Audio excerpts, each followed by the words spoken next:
بسم اللہ الرحمن الرحیم الحمد للہ رب العالمین والصلاة والسلام علی رسولہ محمد وعلی آلہ وصحبہ اجمعین اما بعد قال اللہ عز وجل اعوذ باللہ من الشیطان الرجیم قل لن یصیبنا الا ما كتب اللہ لنا هو مولانا وعلی اللہ فلیتوکل المؤمنون۔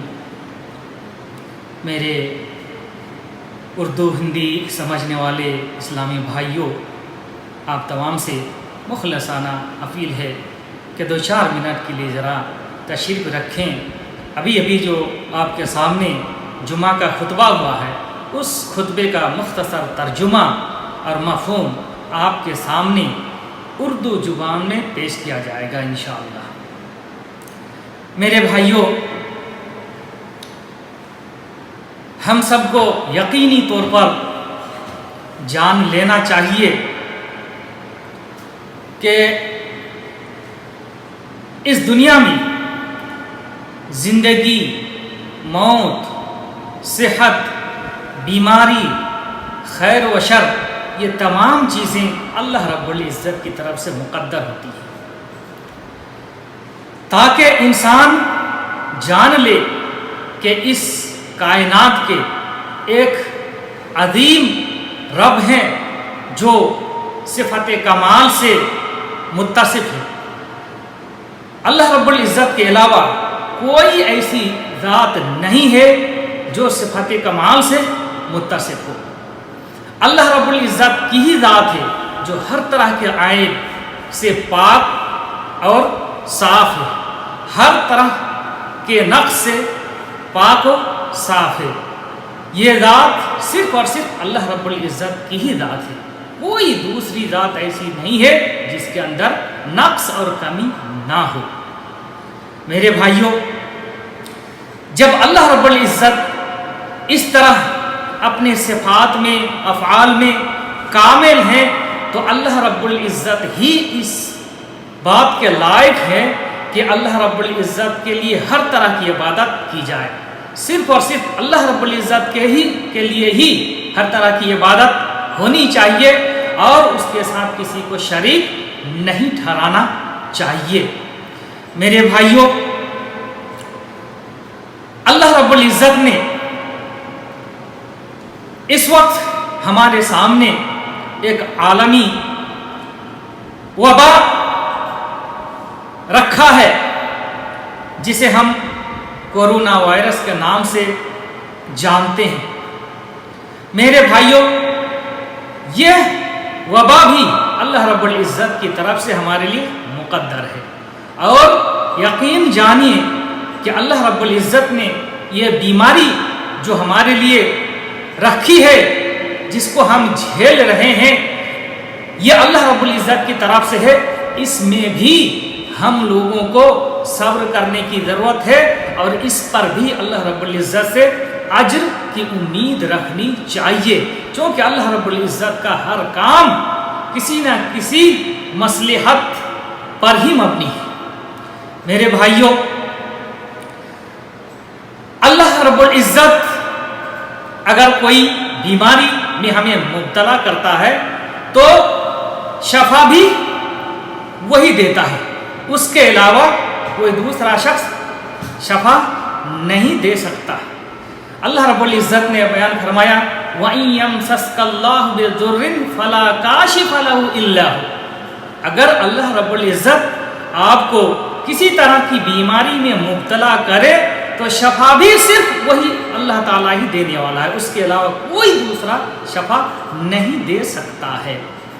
میرے بھائیوں، اللہ تعالیٰ کا کیا معاملہ ہے؟ اللہ رب العزت نے ہمیں جو اس بیماری میں مبتلا کیا ہے، اس بیماری کو ہم جھیل رہے ہیں، ہم جہاں اس سے بچنے کے لیے طرح طرح کی کوششیں کر رہے ہیں، ان کوششوں کے ساتھ ساتھ کچھ اور بھی جو دوا علاج کرتے ہیں، ان کے ساتھ ساتھ کچھ احتیاطی تدبیریں بھی ہیں،